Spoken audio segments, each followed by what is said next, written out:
So what if you could get your language students to not just read, but to devour books? I mean, read like crazy. Well, that's exactly what we're going to talk about today. We're going to dive into this incredible 40-year journey of a teacher named Chris Fry. He started out with just a handful of books from his own shelf and ended up building this amazing system that actually got students to fall in love with reading. All right, so let's get right into it. The whole thing starts with this one core idea, this quote that was basically the guiding light for Chris Fry's entire career. Christine Nuttall said it back in '82. The best way to improve our knowledge of a foreign language is to go and live among its speakers. The next best way is to read extensively in it. Simple, right? If you can't just pack up and move to another country, the very next best thing you can do is dive headfirst into its books. And really, this one powerful thought is the foundation for everything we're about to cover. So where did this all come from? Well, like a lot of great ideas, it started with a teacher who was just trying to solve a really common problem he saw every day in his classroom. Yeah, and this wasn't some flash-in-the-pan idea. Chris Fry wasn't an overnight sensation. The system he built, it took a lifetime. We're talking about starting back in the early '70s, literally just lending out his own books, like Animal Farm, to his students in Spain. And then for the next 4 decades, 38 years at the British Council alone, he was constantly tweaking, refining, and perfecting his method.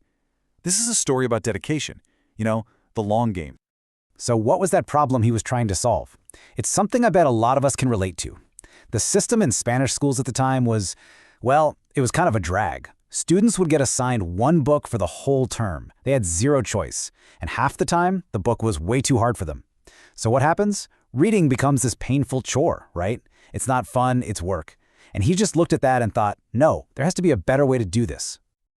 Okay, so his solution started with a really practical first step. He had to build the library itself. How do you go from having no books to a collection that students actually want to use? Well, he basically had a 4-step plan. First, he just paid for them himself, dipped into his own pocket. Then, he experimented a bit, asking students for a really small fee each term, to help build up the collection.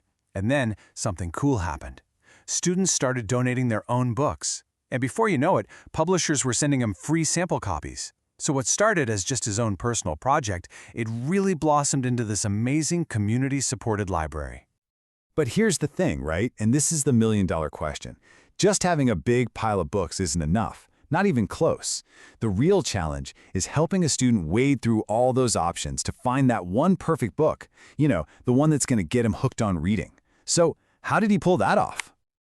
The big breakthrough, the aha moment, came when he stumbled upon this system from the Edinburgh Project on Extensive Reading. It was a total game changer for 2 reasons. First, it gave him a unified grading system. Suddenly, a level E from Oxford was the same difficulty as a level E from Penguin. No more guesswork. But the second part, this was the real magic. It added a quality rating from 1 to 5. Think about that. Now a student could see, not just if a book was the right level, but if it was actually a good story. That's huge. Okay, so he's got the books, they're organized by difficulty and quality. The next piece of the puzzle was figuring out the how. How do you actually connect a specific student with their perfect book? And his next idea was so simple but absolutely brilliant. He just looked at all the crazy different genre labels that publishers use, thriller, mystery, adventure, and he grouped them into simple, common-sense categories.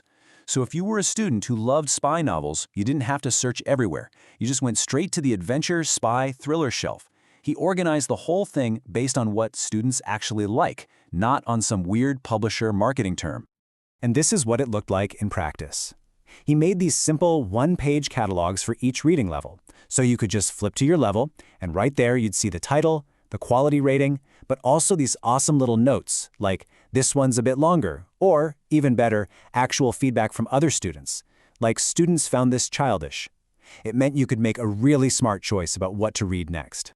And get this, the system for actually borrowing the books was beautifully simple.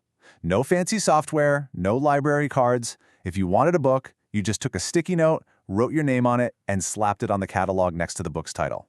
That's it. It was so easy, so visual, and you could see at a glance which books were the hot ticket items. Just brilliant. But, a great library can't just sit there. It has to be a living, breathing thing. And this is where Fry's system really started to sing. It was all about creating this constant feedback loop. It was a total two-way street. He would give his students feedback on how they were doing, cheer them on, and in return, the students gave him feedback on every single book they read. They'd rate it, leave comments. They weren't just using the library, they were actively helping to build it and make it better for the next group of students. It was a real partnership. And this feedback wasn't just for show, it had real teeth. Fry was basically running a survival of the fittest for books. If students didn't like a book, it was gone, no mercy. Take a look at Clara. The experts gave it a 5-star rating, but his adult students said it was childish. So out it went. He even dropped a Michael Jackson book that he personally liked, just because his students weren't into it.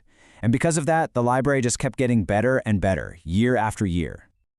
He was also super smart about using data to motivate everyone. At the end of the term, he'd put up a simple chart like this, just showing where the class was as a whole.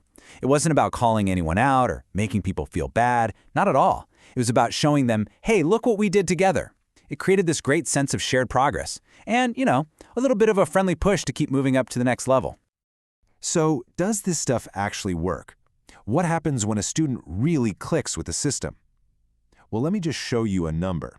In just 1 year, his star student, a woman named Theodora, read 381,232 words.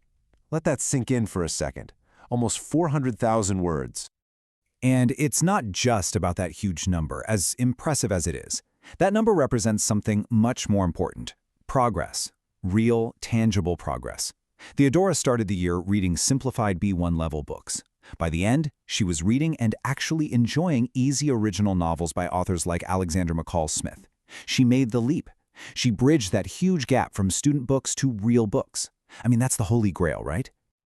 Okay, so Fry's entire system was built around physical books, sticky notes and boxes of paperbacks. So the big question is, how do we take these amazing ideas and make them work in our digital world? Well, the challenges have definitely changed. Back then, Fry's biggest headache was literally hauling a heavy box of books around. Today, with digital libraries, the problem isn't physical, it's psychological. How do you keep students engaged when the library is just an icon on their screen? When it's invisible? How do you build that same sense of community? The tools are different, for sure, but the human part is exactly the same. And Fry has some great ideas for this. Simple stuff, really, like just take 5 minutes at the start of class to let students talk about what they're reading, or have them pop a one-sentence comment into a WhatsApp group when they finish a book. You could do super quick oral reports, or even just have a student read their favorite paragraph out loud. The whole point is to make reading social and visible again, even when the books are digital. And I think that really gets to the core of this whole thing, this 40-year experiment. So often, we get obsessed with metrics, right? Words per minute, reading speed, all that stuff. But what Chris Fry's work really shows us is that maybe we're focusing on the wrong thing. What if the real key, the entire secret to unlocking a lifelong love of reading, isn't about reading faster? What if it's just about getting better at that simple, almost magical act of putting the perfect book into the right person's hands?